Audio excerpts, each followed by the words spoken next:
Pamela, aluna do primeiro B, e vou apresentar sobre as escolas matemáticas na Grécia Antiga. No século V, inicia-se o milagre grego. Havia apenas duas escolas de pensamentos, a escola jônica e a escola pitagórica.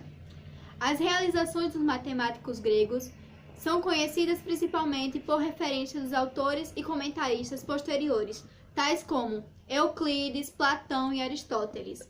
Tales de Mileto era um rico comerciante que estudou a matemática e a astronomia da Babilônia, provavelmente durante suas viagens. Esses resultados já conhecidos, porém, Tales foi o primeiro a prová-los formalmente. A escola pitagórica. Pitágoras, o fundador da escola, personalidade lendária, sobre a qual a credibilidade das informações não pode ser verificada. Aparentemente, ele, assim como Tales, viajou e estudou com os sábios egípcios e babilônicos. Quando retornou por volta de 530 a.C. à Magna Grécia, ele fundou uma origem espiritual secreta. Foi ele que propôs os números governam o mundo. No século V a.C., os pitagóricos foram expulsos do que é hoje o sul da Península Itálica e Sicília, e a sociedade deixou de existir. Mas a popularidade de seus ensinamentos continuou a crescer. Escolas pitagóricas surgiram em Atenas, nas ilhas e nas colônias gregas, e seus conhecimentos matemáticos, rigorosamente protegidos de forasteiros, tornaram-se propriedade da escola.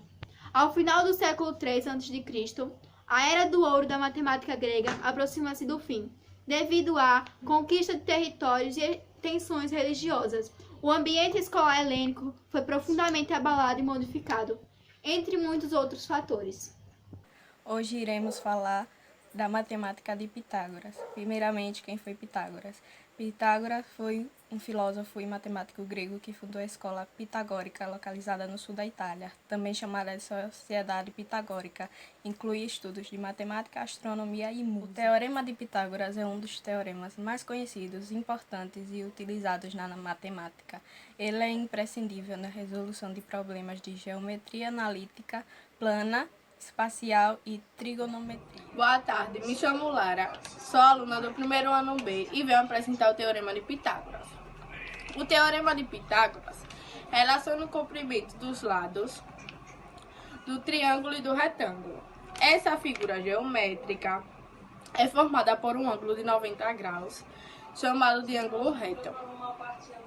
O enunciado do teorema é: a soma dos quadrados de seus catetes corresponde ao quadrado da sua hipotenusa.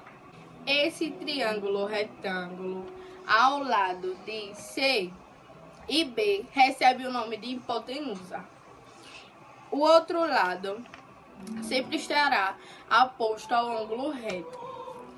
Os outros lados, A e C, e A e B, recebem o nome de cateto. Triângulo pitagórico. Quando as medidas do lado de um triângulo pitagórico são números inteiros positivos, o triângulo é chamado de triângulo pitagórico. Neste caso, os catetos e a hipotenusa são denominados de trio pitagórico. Para verificar se os três números formam um trio pitagórico, usamos a relação a ao quadrado igual a b ao quadrado mais c ao quadrado. O mais conhecido trio pitagórico é representado pelos números 3, 4 e 5. Sendo a hipotenusa igual a 5, o cateto maior igual a 4 e o cateto menor igual a 3. Talvez Pitágoras tenha observado mosaicos antigos que possuíam as formas geométricas triângulos, retângulos isósceles e triângulos, retângulos escalênicos, para assim conceber o teorema que leva o seu nome. Na estrutura geométrica desses dois triângulos, o triângulo retângulo isósceles possui um ângulo que mede 90 graus. Seus dois ângulos são agudos, ou seja, menor que 90 graus. Em relação aos lados, dois são congruentes, possuindo a mesma medida.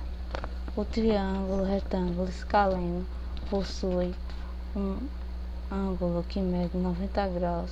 Seus outros dois ângulos são agudos, ou seja, menor que 90 graus. Já a medida dos seus lados são todas diferentes. Boa noite, aqui quem está falando aqui é o Márcio, aluno do primeiro ano B. Boa noite, está falando aqui do primeiro ano B.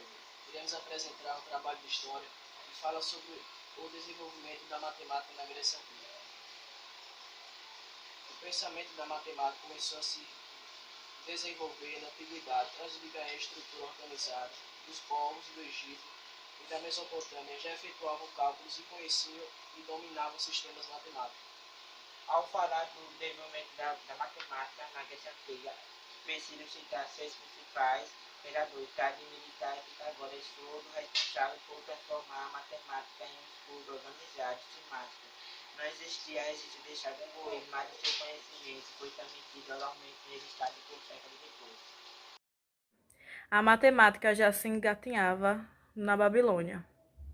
Os babilônios e os egípcios já tinham uma álgebra e uma geometria, mas somente o que bastasse para as suas necessidades práticas, e não uma ciência organizada. Na Babilônia, a matemática era cultivada entre os escribas, responsáveis pelos tesouros reais. Apesar de todo o material algébrico que tinham os babilônios e os egípcios, só podemos encarar a matemática como ciência no sentido moderno da palavra, a partir do século 4 e 5 a.C., na Grécia. Toda a cultura na Terra desenvolveu um pouco de matemática. Em alguns casos, essa matemática se espalhou a partir de uma cultura para outra. Agora, há uma matemática internacional predominante, e essa matemática tem uma história. Ela tem raízes no Antigo Egito e na Babilônia. Em seguida, cresceu rapidamente na Grécia Antiga.